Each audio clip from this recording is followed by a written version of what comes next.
रोजगारीको सिलसिलामा पोर्चुगल गएका पूर्वी नवलपरासीको काउसुती 16 डण्डाका एक युवकको मृत्यु भएको छ। 25 वर्षीय विजय परियारको उपचारको क्रममा अस्पतालमा मृत्यु भएको पारिवारिक स्रोतले जनाएको छ। सन् 2021 मा श्रम स्वीकृति गरेर क्रोएसिया गएका परियार 3 महिनापछि पोर्चुगल छिरेका थिए। 4 वर्षसम्म पोर्चुगलको एक कृषि फर्ममा काम गर्दै आएको परियारको उपचारको क्रममा वैशाख 11 गते मृत्यु भएको खबर आएको मृतक परियारका बुवा निमबहादुर परियारले जानकारी दिए। छोराको मृत्युले शोकमग्न भएको परिवारले शव नेपाल ल्याइदिन सरकार र पोर्चुगलमा रहेका नेपाली समाजलाई आग्रह गरेका छन्। छोरो बिरामी भएको भन्ने थाहा थियो, सन्चो हुन्छ, चिन्ता नलिनु बुवा भन्थ्यो उनले भने। बुधबारसम्म फोनमा कुरा गरिरहेका छोराको बिहीबार मृत्यु भएको खबर आयो। छोराको मुख हेर्न मन छ, जसरी भए पनि शव नेपाल ल्याइदिन सबैले सहयोग गर्नुहुन अनुरोध गर्दछु। 25 वर्षको लक्का जवान छोराको मृत्यु भएको खबरले परिवार र पुरै गाउँ शोकमा डुबेको छ। अघिल्लो दशैंमा घर आएर तिहारपछि पोर्चुगल फर्किएका थिए। नेपाल आउँदा पनि स्वास्थ्यमा समस्या देखिएपछि जाँच गर्दा फोक्सोमा पानी जमेको र नशा सम्बन्धी समस्या देखिए पनि विदेशमा नै उपचार गर्ने भन्दै गएको बुवा निमबहादुरले बताएका छन्। काउसुती 16 का वडाध्यक्ष आनन्द श्रेष्ठले मृतक परिवारको शव नेपाल ल्याउनका लागि आवश्यक सहजीकरण भइरहेको जानकारी दिए। वडा कार्यालयले नवलपुर सम्पर्क समाज पोर्चुगललाई पत्रचार गरेर आवश्यक कानुनी तथा प्राविधिक सहयोगका लागि आग्रह गरेको छ। नेपालमा स्वास्थ्य जाँच गरेर औषधि लिएर गएका परियार पोर्चुगल पुगेको केही समयपछि बिरामी परेका थिए। यसै विषयमा आज हामीले काउसुती 16 का वडा अध्यक्ष आनन्द श्रेष्ठसँग थप कुराकानी गरेका छौँ। हजुर नमस्कार, म काउसुती 16 को वडा अध्यक्ष आनन्द श्रेष्ठ।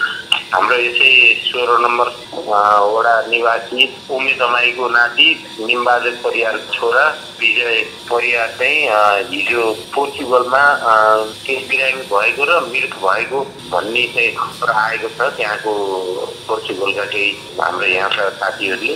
र त्यो मृत्यु भएको लासलाई ल्याउन पनि बडो समस्या भइरहेछ। त्यस विषयमा अब सम्बन्धित दूतावास अनि त्यहाँ चाहिँ पोर्चुगल नवलपुर सम्पर्क समाज भन्ने रहेछ, त्यसलाई चाहिँ सहयोगको लागि हामीले यहाँबाट पत्रचार गरिसकेका छ र यहाँहरू सबैको पनि त्यसमा कमसेकम मान्छेको मृत्यु भइसकेपछि लासलाई कमसेकम घरसम्म ल्याउनको लागि यहाँहरू सबैसँग चाहिँ मैले अपिल गर्दछु। यो भएको खास के भएर निधन भएको रहेछ अनि लास ल्याउन समस्या भन्नुभयो, के कारणले त्यो समस्या भएको नि?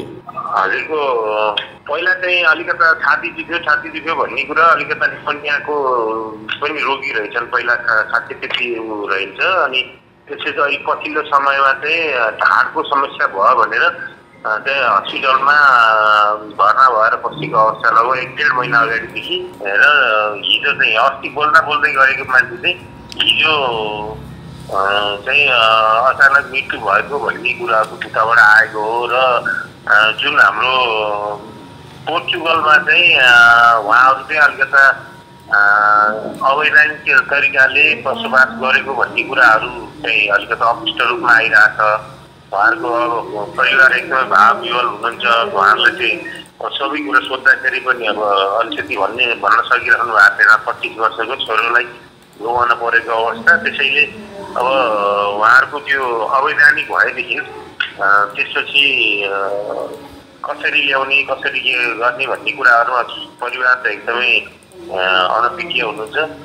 त्यसैले अब सम्बन्धित सरकारवालाहरू अब वैदेशिक रोजगारसँग सम्बन्धित सबै विभागदेखि लिएर श्रमदेखि लिएर सबैसँग चाहिँ हार गुहार गरेर तपाईँहरू पत्रकारले पनि मिडियाका साथीहरूले पनि यसलाई सहयोग गरेर यसलाई लासलाई चाहिँ कमसेकम घरसम्म ल्याउने वातावरण गर्नु पर्यो।